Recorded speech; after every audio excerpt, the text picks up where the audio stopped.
Hello, everybody. We are back again to cover the next arc of Café and Diner Archives. This one is called Open Doors. Now, this one is much bigger in scale than the very first arc we covered, which was year 1. It's got 3 little subsections in it. We're going to start with the Anathema Proxy and then move to the other 2. However, I want to go over what exactly this arc entails. It says, having spent the last 3 years officially open for business, the Cafe and Diner faces a new threat. Organized religion. Doesn't surprise me. A lot of this stuff is religious in nature, with hell and gods and fate and all that. The nearby Open Doors church has started peddling coffee, and the Cafe and Diner can't have that. Follow the original 8 and its 8 employees as they go toe to toe with Padre Santos and his dark triad. Stay out of the shadows, don't look at her eyes, and try not to see red, or else, well, you might just end up dead. That is our very first look at what we're getting into with Open Doors. And this takes place 3 years after the Cafe and Diner opens. Why don't we go ahead and get into the very first chain of receipts, and that is COS01-03. Now, there are 6 of these, one of which is not available whatsoever. Not surprising, you'll notice that a lot of these are missing because they come back through the archives as things go along. There are polls I've seen that tell us which parts of the archives to bring back, which parts of the stories to bring back. So I'm assuming at some point COS05 will return. I'm only going to cover COS01, 02, and 03 here because 04 and 06 are knowledge-based, and therefore I'll cover them in their own videos. Let's go ahead and start with COS01, and it says, my connections have informed me of a rather unsettling new fast food operation in Long Beach. It would seem our worst fears have been realized. The churches have gotten in on our game. A local church has realized it can undercut our operations by selling coffee tax-free. Though I feel this is an abhorrent use of their tax exemption status, they are only charging donations.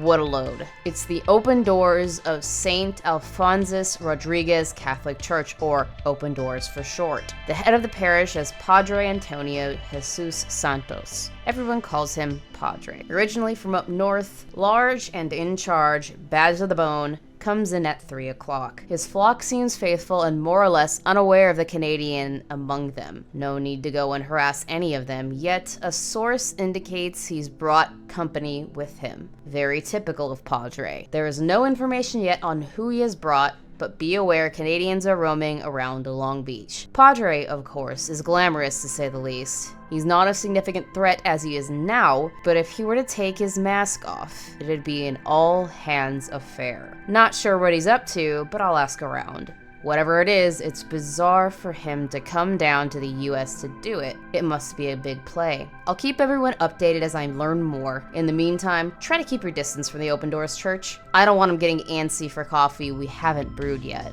Now we've got COS02. This one is password protected, so what I did do is do a little bit of digging for this one. This research password hint is an ibar for an ibar makes the whole world agmarotic. So, interesting. There's a couple of things here. AG is the periodic table symbol for silver. So what exactly is an I-bar? Well, an I-bar is a straight bar made out of metal, usually to hold the I at each end for fixing to other components. I-bars are used in structures such as bridges. Okay, so we've got part of that I-bar thing. So what I find very interesting that helped me out with this is that previously, I did take a little bit of a look at the first set of receipts for the Anathema Proxy. And when I read, it says it's unclear what Mothman. So I saw that there was something about Mothman. And thinking about Mothman, I went and looked Mothman up. And I typed in bridge. It says collapse of the Silver Bridge.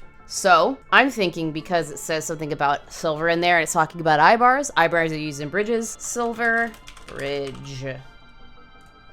And voila. Look at that, some deduction going on. Got to love it. So it says, after some extensive research into the matter, I have uncovered one of Padre's cohort's identity. Seems like he has brought with him Mrs. Pleasant. Mrs. Pleasant apparently is Mothman, I think. Last seen in, of course, Point Pleasant, 1967. So, yep, caused major structural damage to the Silver Bridge, leading to its eventual collapse. Since then, they have either been quiet or hanging around the Haunter Scald. Known associations include Mr. Cold, Mr. Hire, Mr. Grafton, and Mr. Frederick. I have no idea who any of those are, but I'm assuming they are other cryptids. Obviously, no one has seen or heard from Mr. Cold since the Silver Bridge incident. Mr. Hire is where we left it last time we interacted with it. Mr. Grafton has been seen in and around the area of Hotbed for some time now, but we've never had a problem with them.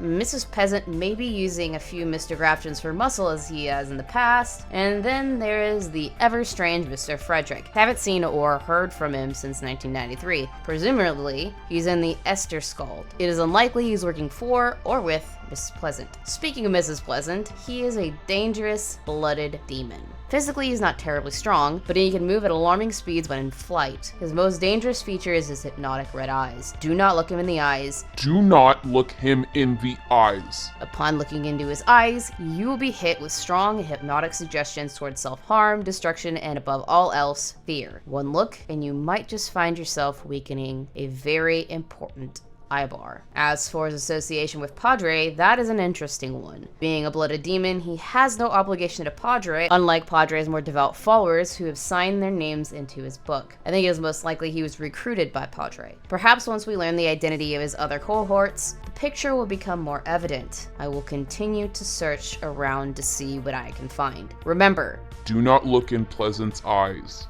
Kinda creepy. And lastly, we have receipt number 3. I have a smaller update in regard to yesterday's receipt. Sources very close to Padre's church have informed me that he has brought along 3 Canadians to Long Beach. All of them misses. We know about Mrs. Pleasant, but the other 2 remain unknown at this time. My source said what they could on the matter and nothing more, but still, I was able to draw some interesting conclusions. Here's exactly what my source relayed to me. Padre is in your neck of the woods, huh? That can't be good. Every time he goes out of Ottawa, it's bad news. You aren't recording this on your little barista thing, are you? Who am I kidding? Of course you are. I trust you, edit it up a bit. And as always, leave my name out of it. I can't be seen working with you, and you can't be seen working with me. Anyway, I did hear some rumblings about Padre coming your way. I can't say what for, but I can say he brought 3 associates. 2 haunts and a scream. I'm not sure what that means, but I'm not sure that's anything good. Surely it's not anything good. None of them owe him anything, except for one of them. But he's already indebted to Mr. Tall, Dark, and Handsome. If I had a guess, he's only on board because Padre wants his servants' unique tastes. And quid pro quo, I'll scratch your back, you scratch mine. Now, as for the other one, well, you know him and already know he's in on this, right? Mrs. Pleasant. Scary, weird guy, blooded. Not sure why he's working for the big man. It could just be a loyalty thing, I suppose, but there's something about those 3 all working together. I don't know if I can give you all the details, but let's just say Padre has 2 books, and their names are in his other one now. So take what you will of that. My source is mostly reliable, but then again, he would have his reasons for lying to me as well. It would seem that if there are truly 3 customers working for Padre, they are chosen for a specific reason.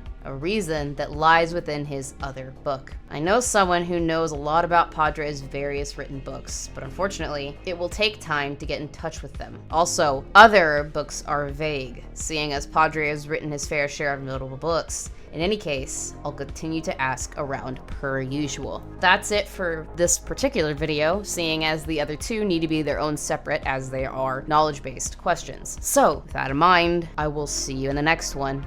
Sweet nightmares.